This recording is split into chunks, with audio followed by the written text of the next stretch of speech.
All right. Well, welcome, y'all. Hope everybody's having a great evening. Very excited to be with y'all. This is the second round of our free webinar series. Tonight, I want to spend some time talking about the power of community. So, as I've been on this journey through life, all 33, almost 34 years of it, what I've recognized is it's very hard to do alone. And so many of us feel as though we have to do it alone. We feel as though we have to put the world on our shoulders. We have to carry that burden for everybody else inside of our family, inside of our communities. And we have to do this alone. We have to figure it out by ourselves. We have to solve the problems by ourselves. And God forbid we ask for help. That is the worst thing we could possibly do. And I'm here to tell you, like, I thought the same thing when I was growing up. I thought the same thing as I was going through high school and as I entered college.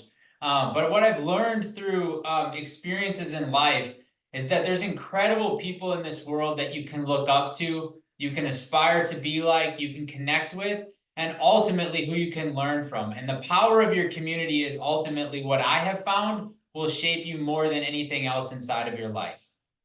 As we go through the webinar tonight, if you have questions, feel free to raise your hand, pop it in the chat. I'll try to do my best I can to monitor the chat. We'll definitely wrap up with some time for some questions and really want to make sure that this is engaging for y'all.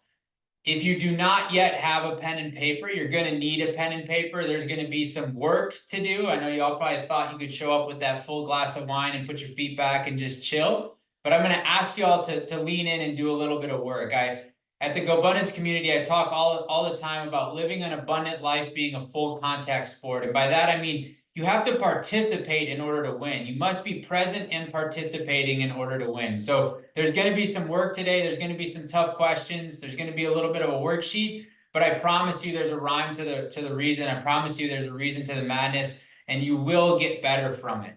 So let's talk a little bit about community.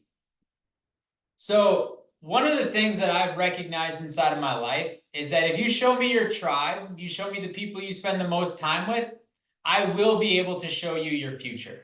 It's almost like people ask for a crystal ball continuously, and yet they don't understand that they have and hold a crystal ball in their hand every single day with the people that they surround themselves with. If you show me your tribe, I will show you your future. So as you're sitting there pondering, what is this crazy guy talking about? But let's imagine there's you. Write on the piece of paper, me, write your name. And then underneath your name, write your age. And then if you're willing to get a little uncomfortable, underneath your age, write your weight. And then if you really want to get uncomfortable, underneath your weight, write your annual income. So on the bottom of the page, just like this gentleman is pictured on the screen, you're going to write your name, your age, your weight, if you're willing to get uncomfortable, and then also your income. Any questions thus far? All right. The next thing I want you to do is I want you to find the first person you spend the most time with. Who in your life do you spend the most time with? You're going to write them on the top left of the piece of paper. You're going to write their name. Underneath that, you're going to write their age. You guessed it. Underneath that, you're going to write what you think their weight is. Now, be careful if this is your spouse or someone near and dear to you. Just be careful of what the judgment of writing their weight could mean if they find this piece of paper. And then underneath their weight, I want you to write, what do you think their annual income is? I know this is a tough question because in the society we live in today, we don't really talk about income or money much, but I want you to write what you think their income is.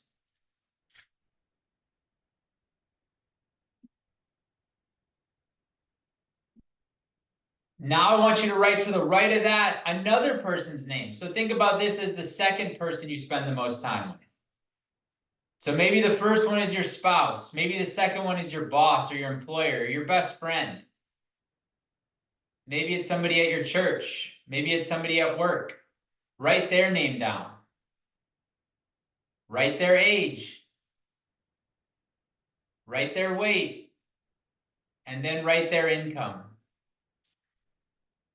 You're going to do this for a total of 5 people. So on the piece of paper in front of you, I want you to have your name on the bottom And then across the middle or top of it, I want you to have the 5 people you spend the most time with.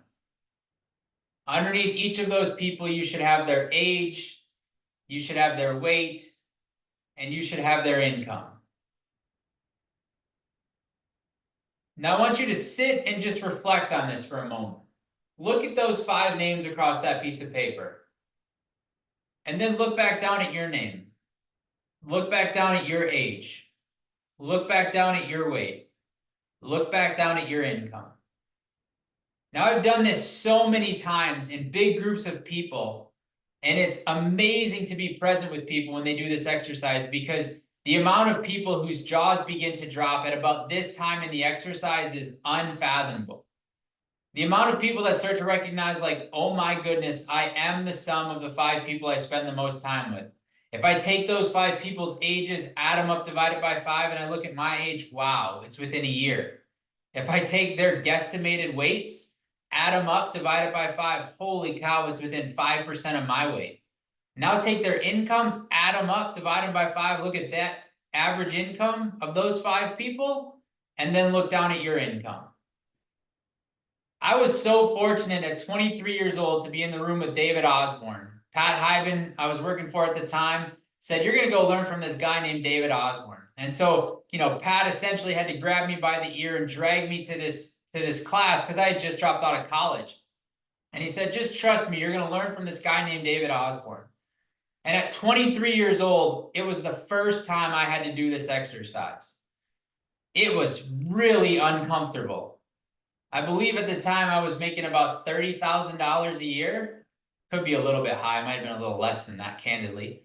But let's say I was making $30,000 a year. And as I wrote down the 5 people I spent the most time with, and I wrote down their weights, and I wrote down their ages, and I wrote down their incomes, I was slapped across the face with the realization that I had become the sum of the 5 people I spent the most time with.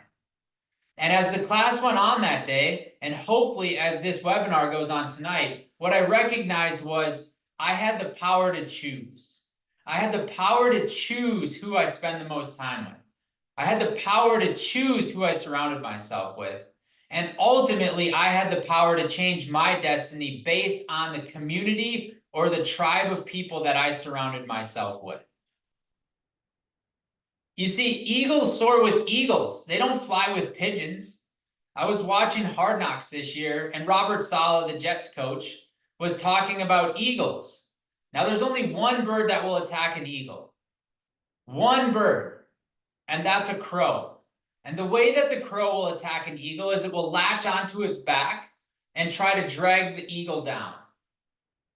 And what the crow does in order to defend itself is the crow begins to soar higher and higher and higher. The eagle soars to an altitude where the crow can no longer breathe. The eagle soars to an altitude where the crow literally falls off because it can no longer breathe at the altitude where the eagles soar. This is so true of life. Eagles hang out with eagles. They don't hang out with pigeons. There's this saying that eagles hang out with eagles, they don't hang out with chickens. But I've never seen a chicken fly, so I like the idea of pigeons better. If you want to be an eagle, you have to have some uncomfortable conversations with yourself and recognize, am I hanging out with pigeons or am I hanging out with eagles? I talk all the time about Tiger Woods. Like, I idolize who Tiger Woods is as a golfer. I understand as a husband, as a father, we can throw our judgment, we can throw our shade. Candidly, I've never met the man, so I have no idea who he is in his personal life, but I really admire the way he competes. I love the way that he's able to get dialed into his zone, drown out all the noise, and just show up and compete. And so as Tiger Woods begins to go on this journey now with his son, Charlie, I'm watching Charlie compete at this father-son tournament on TV. And here's this 12, 13, 14-year-old boy jawing back and forth with 30-plus-year-old professional golfers, pulling pranks on them, making putt for putt against them. And I recognized in that moment, like, Charlie Woods is going to be an incredible golfer because he's been surrounded by eagles his entire life. He hasn't gone out on the golf course with hacks like myself who barely know how to swing a golf club and shoot 105. He's gone on the course with other professional golfers, with arguably the best golfer to ever play this game, Tiger Woods. And he's surrounded himself with them. He's been surrounded by their determination, by their grit, by their practice, by their stamina, by their endurance, by how they focus, by the questions they ask their caddies, by how they look at the yardage book and make determinations as to where to hit their next shot. Charlie Woods will be an Eagle because he has soared with the Eagles already. So as you look at your life and you look at the 5 people you spend the most time with, as you look at your community, my question to you is, are you soaring with eagles or are you flying with pigeons? And if you're flying with pigeons, that's okay. And it's even more okay if that's the choice you want to continue to make. But I'm here to tell you, you have the power to choose to soar with the eagles if you want. But first, you must become the eagle. There's this concept called Metcalfe's Law. Metcalfe's Law is basically what built the internet. And Metcalfe's Law says that the value of a network is proportional to the square of the number of its users. So the value of a network is based on the number of its users. So let's look at this concept. If there are 2 people inside of your network, there's 1 connection. If there are 3 people inside of your network, there are 3 connections. All of a sudden, watch what happens when there's 4 people inside of your network. See how the connections begin to increase? We go to 5, we go to 6, 7, 8, and then all of a sudden, if we look at 12, if there's 12 people inside of your network, look at the amount of connections that can exist inside of your network.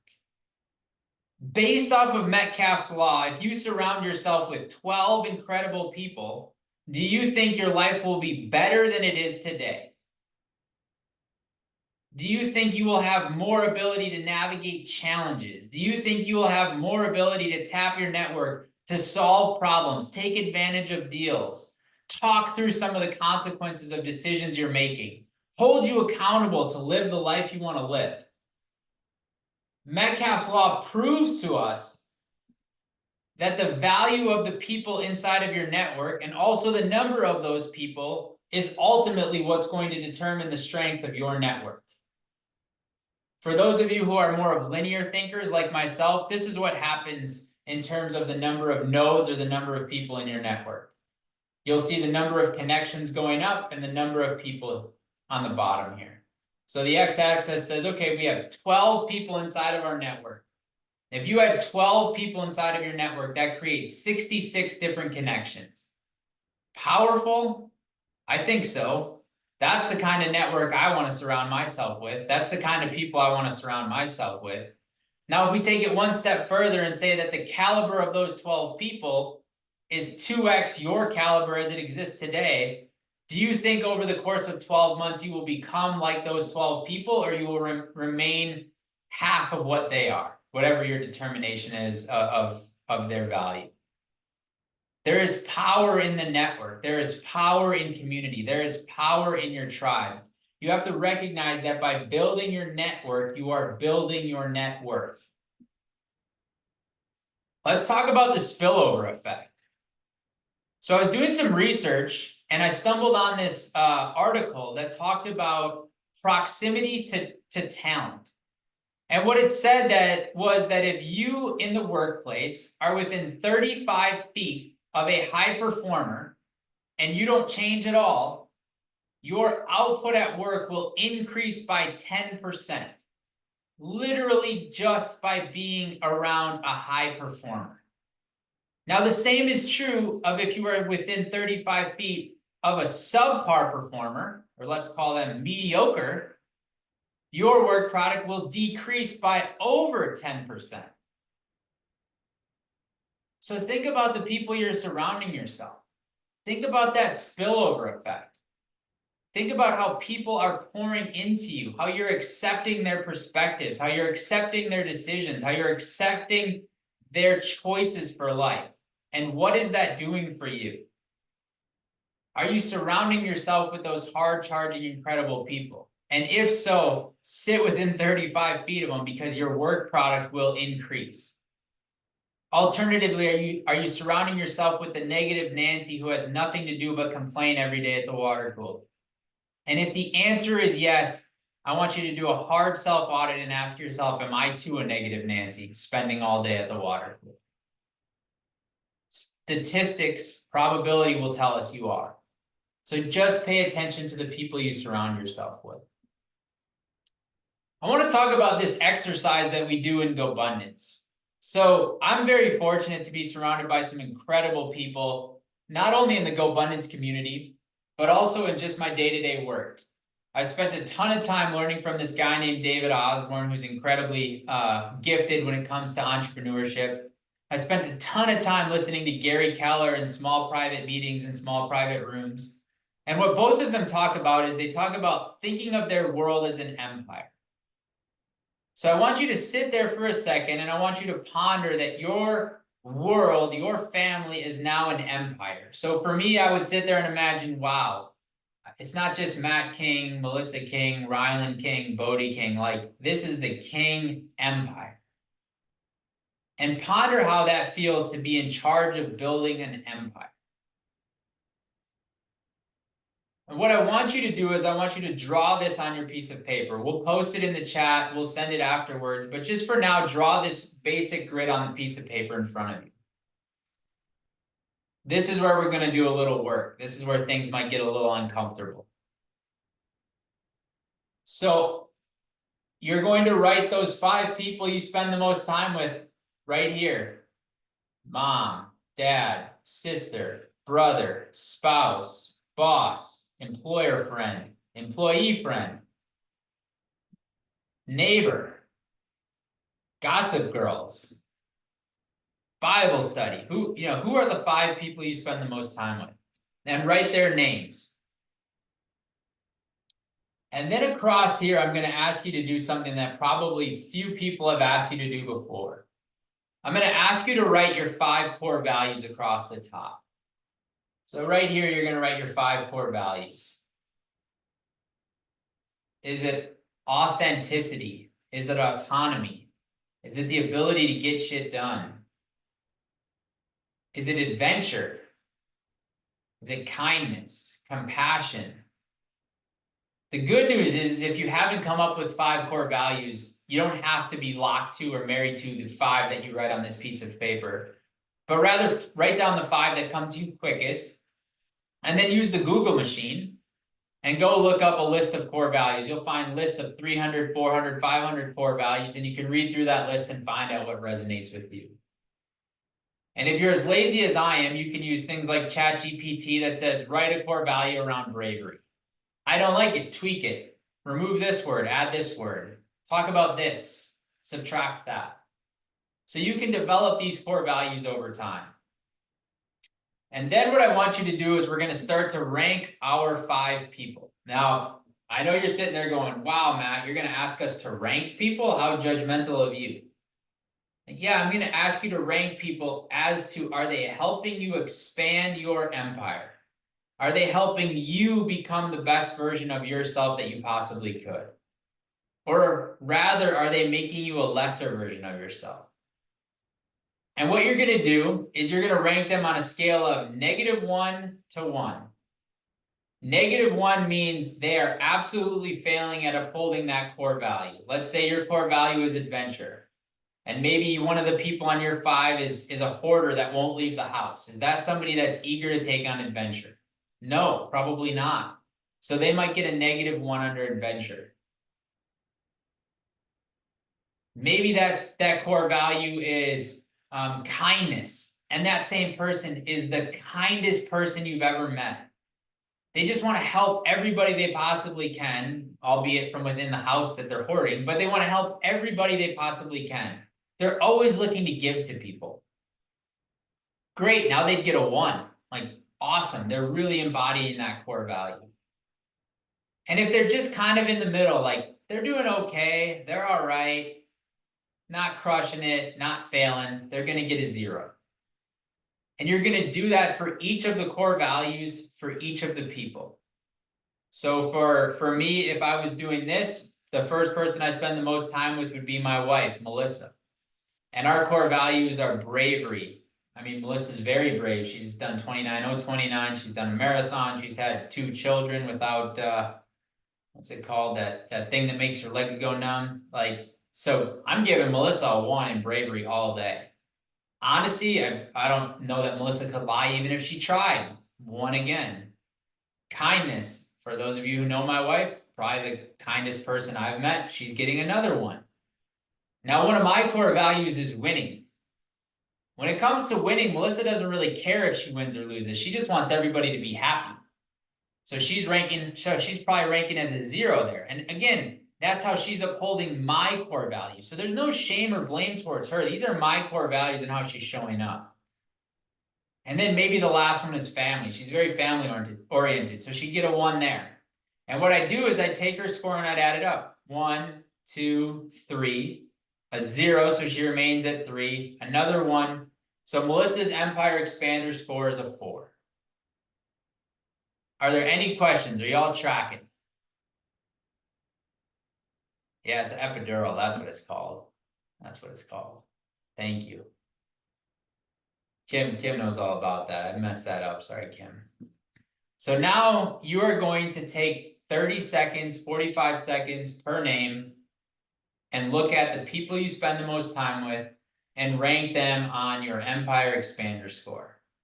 This is the same tool we use inside of GoBundance. Like, this is the same tool people worth 20, 30, 40, 50, 70 million dollars, $200 million are using to audit their lives, to audit their workplaces, to audit their friend group, to look at their family and see how they could show up differently.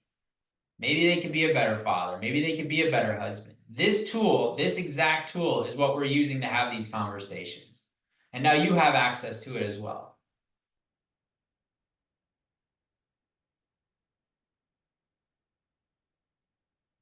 I'll give you guys like 20 more seconds. Just gonna grab a drink of water here real quick.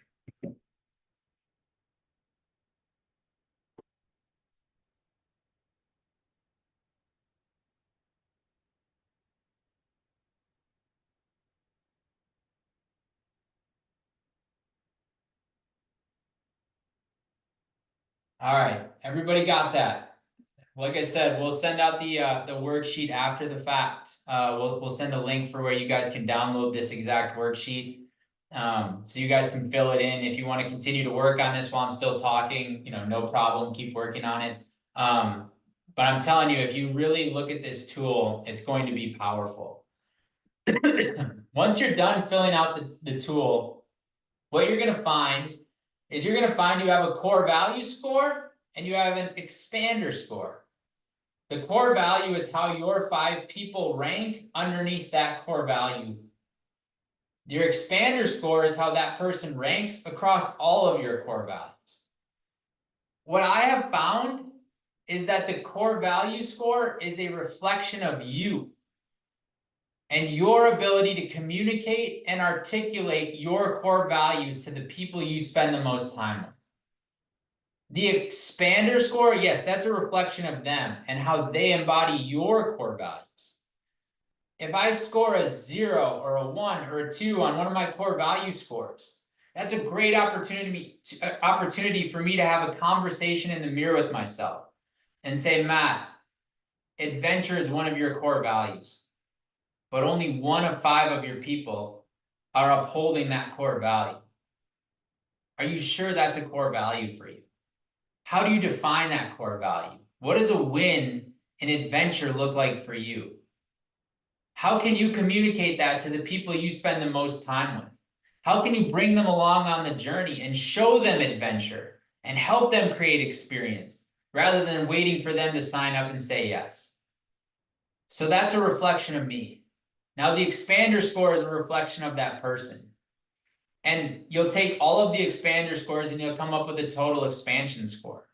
We don't have enough data quite yet inside of the GoBundance community to really understand, a 15 to a 20 is you're in a good circle. A 20 to a 25 is like, oh my gosh, you're in the best circle ever. Below a 15 means like light your friend group on fire and run for the hills, right? Like being dramatic, obviously, but we don't have enough data yet to really know what that score actually means.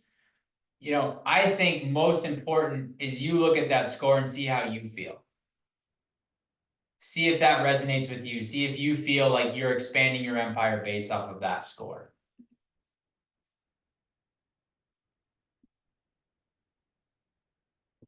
So as I was preparing for this webinar, I'm a pretty data-driven, curious, scientifically based college dropout, if that makes any sense. And so I was trying to understand why we become the people we spend the most time with. And I looked at this concept called mirror neurons. How many of you have walked through a park and a wild frisbee comes flying across and hits somebody you're walking with? It didn't hit you, but you jerk down, you flinch, you kind of cover up that same spot it hit on that person near you. How many people see somebody stub their toe and start to go, ooh, let me grab my toe for a second. I can feel that. Wow, does that hurt? Those are mirror neurons. Those are literally neurons in your mind, in your brain, that are connecting with somebody else's experience, that are reflecting their experience and making you feel that. Mirror neurons are working all the time inside of our body. So if you start hanging out with a friend group, for instance, when we moved to Texas, I started saying the word y'all. It wasn't because people in Texas said you got to use the word y'all. Now, granted, I think it's one of the best words ever because you can't offend anybody from a gender perspective. Y'all is all-encompassing. It's very easy to say. It's very easy to spell. It's hard to mess up. And my Apple autocorrect loves it. It gets it right every time. But the mirror neurons are what caused me to start saying y'all. I saw so many people in Texas saying y'all, saying y'all, saying y'all. And all of a sudden, it just became a part of my language. It became a part of my verbiage. It became a part of me. Think through the habits, the patterns, the activities you have inside of your life. Where did they come from? Who did you pick it up from? Who are you mirroring? And are you okay with mirroring that person? Is it somebody you want to mirror? The beautiful part about mirror neurons is we have the ability, because of these incredible cell phones, these incredible technologies that many of us have access to, we have the ability to put the mirror neurons to work for us on a consistent, continual basis with whoever we possibly want. And what I mean by that is if you want to start talking like Jeff Bezos, listen to every podcast Jeff Bezos has ever done. Spend 80 hours consuming content from Jeff Bezos and watch how your language will start to become like his. If you want to become like Elon Musk, consume all the content you possibly can. Listen to every word Elon says and watch as you start to follow and mirror his language. You see, the cool thing is we all have the ability to now become a mirror of whoever we choose. But we have to be conscious of it. We have to be aware of it. And then we have to be intentional about it. Do you want to be a great husband? Go find as much as you possibly can on being the best husband you can be from a podcast perspective, a YouTube perspective, an Audible book perspective. Consume that content all the time.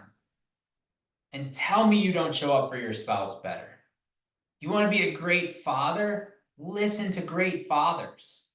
You want to be a great golfer? Watch great golfers. Now, you're going to have to spend hundreds of hours studying this stuff in order to pick it up through audio or through video, but you do have the ability. You have the ability to adopt any mentor you could possibly imagine and bring them into your community, bring them into your tribe and adopt them for as long as you choose. Last year, I went very deep on Elon Musk. I spent a ton of time consuming his content. And at one point, somebody asked me, who are my mentors? And I said, Elon Musk. Like it just came out of my mouth. And they looked at me and they said, wow, how did you get that? And I laughed. I was like, well, I should have probably let you know that he doesn't really know he's my mentor, but I listened to all of his content. And so I've adopted him as my mentor from now. And I consumed as much as I wanted to consume from Elon Musk. And I said, okay, I'm done with Elon Musk. I'm going to put him back on the shelf. And now I'm going to go explore Jeff Bezos. So I started studying Jeff Bezos. I adopted him as my mentor. I started listening to as much content as I could. I started watching as many interviews as I could from Jeff Bezos. And I adopted him as a mentor. I didn't even know what mirror neurons were when I started this process, but now I know what's happening inside of my body. Now I know what I'm creating. Now I know the dots that I'm able to connect just through the proximity of the people I surround myself with. If you really want to amplify this, you really want to take this to the next level, get around people in person. And you're going to say to me, Matt, easy for you to say, you're a part of this incredible GoBundance community. People will take your calls. Nobody's going to take my calls. Excuse my language in advance. I call bullshit. If you reach out to somebody that you're inspired by and send them a message that says, Matt, I just want to let you know that your message moved me in a deep and meaningful way. I was wondering what I would have to do in order to earn a 15-minute conversation with you on the phone. Sincerely, Joe. And then wait. Matt will respond. Elon might not respond, but if you ping him enough, I bet you could get his attention. You have to take a risk. You have to put yourself in an uncomfortable position. You have to put yourself out there to possibly fail, possibly be let down by the mats. But most often, they will follow through. They will take the call. They will answer the email. They may answer and say, hey, sorry, my schedule is too busy, but reach back out next quarter. And they do that as a way to defer you because most people will never reach back out. If you make it a point to reach back out next quarter and say, hey, Matt, just following up like you asked, still curious what it would take to learn that coffee break with you. By the way, I saw your new book is going to be on cameras. And so I put together this quick one-pager on these cameras I've been researching. Talk soon. Now, all of a sudden, you start to bring value to that person. You start to bring value to that mentor. And immediately, you will attract them into your tribe.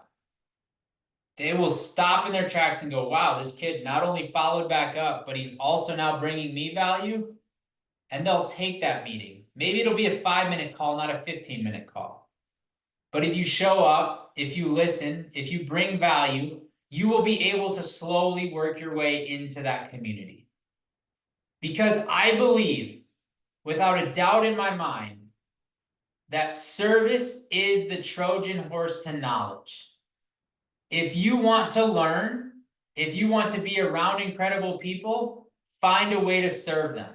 Whether that means you're a bartender at the country club, or in my case, you're a shoe boy at the country club, washing shoes in the locker room, or you show up at somebody's door and give them Valentine's Day flowers. If you serve, people will give you in return the knowledge you are seeking. But you've got to be willing to put yourself out there. You've got to be willing to fail. And you've ultimately got to be intentional that you want to change the community. You want to change your tribe. You want to surround yourself with great people. So before we bounce to questions, I just want to remind y'all, proximity is power. There is power in your network. There is power in your community. And each and every one of us have the ability to choose our community, to choose our tribe. And if you don't like your tribe, find one that you resonate with. Find one that draws you in. Find one that is in alignment with where you're trying to go in your life. Sign up for things like the Austin Entrepreneurial Summit that GoBundance is putting on. Reach out to GoBundance and say, what would it take to be a Go Crew like you or Matt back in the day? Reach out to that person and say, hey, what would it do to take 15 minutes of your time? Don't be afraid to ask. Don't be afraid to take a chance on yourself. And most importantly, be sure to choose the people you surround yourself with consciously. and make the choice consciously.